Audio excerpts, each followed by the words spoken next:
দেখেন আমরা গান তৈরি করি, আমরা শুধু গান তৈরি করি, দর্শকদের ভালো লাগবে কি লাগবে না আমরা জানি না। প্রথমে গানটা আমার ভালো লাগতে হবে। আমার গান যখন আমার ভালো লাগে তখন আমি মনে করি যে হ্যাঁ দর্শকটা হয়তো বা ভালো লাগতে পারে।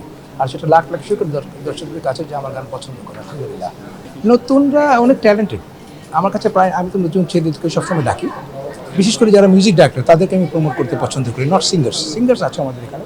ওদের স্বপ্ন পূরণে পাশে থাকতে পেরে আমরা গর্বিত। তো নতুনরা আমি খেয়াল করেছি দে আর ভেরি ভেরি ট্যালেন্টেড, তাদের একটু গাইড দরকার। সেই গাইডটা আমি যতটুকু পারি দেওয়ার চেষ্টা করছি আলহামদুলিল্লাহ।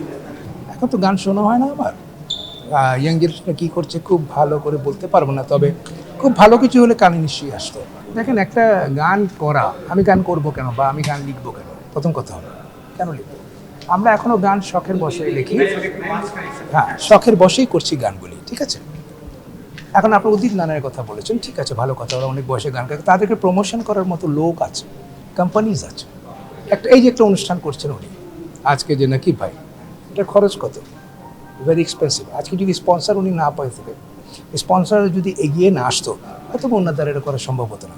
তো উই নিড মোর স্পন্সার্স যারা গানকে বাঁচিয়ে রাখবে, তখন আমরা 70 বছরে গান করতে পারবো। একটা গানে কত খরচ, টাকার কথা বাদ দিলাম, কত টাইম লাগে একটা গান করতে। স্পন্সরকে আমরা আসলে কনভিন্স করতে পারতেছি না, এটা তো আসলে না আমরা কনভিন্স করবো স্পন্সর। দেখেন আমাদের কাজ হলো গান করা, আমাদের গান ফেরি করা আমাদের কিন্তু কাজ না। আমাদের গানের জন্য স্পন্সর এগিয়ে আসলে তখন আমরা গান করতে পারি।